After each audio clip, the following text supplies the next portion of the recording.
जय श्रीराम. मी गणेश मसूरकर.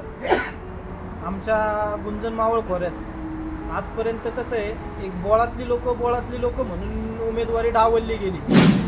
मावळी लोक आहेत त्यांना आजपर्यंत दाबण्याचा प्रयत्न होत गेला. आमच्या भागात कुणाला तिकीट कधी दिली नाही, उमेदवारी दिली नाही. हे आमच्या भागातल्या लोकांची बी बरेचपैकी खतखत होती.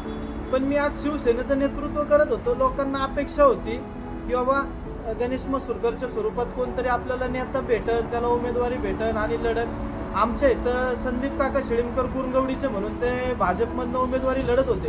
त्यावेळेस आमच्या लोकांचाही त्यांना भक्कमपणे पाठिंबा होता की बाबा आपल्या भागातला नेता तयार झाला आहे, तो आता उमेदवारी लढतोय. आमचा भाग त्यांच्या मागं पूर्णपणे पाठिंब्यानं तयार होता.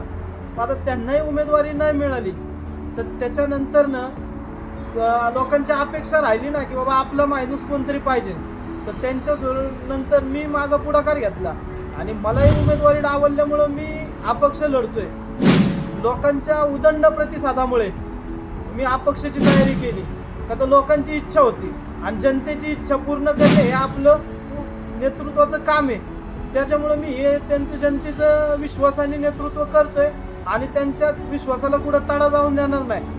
भविष्यात कधी कुठे रात्री अपरात्री कुणाची कसली अडचण असू द्या तर रात्री अपरात्री उठून जाणार जनतेसाठी नेता आहे. हा कधी भविष्यात माजल्यागत करणार नाही, लोकांना कमी लेखून बोलणार नाही.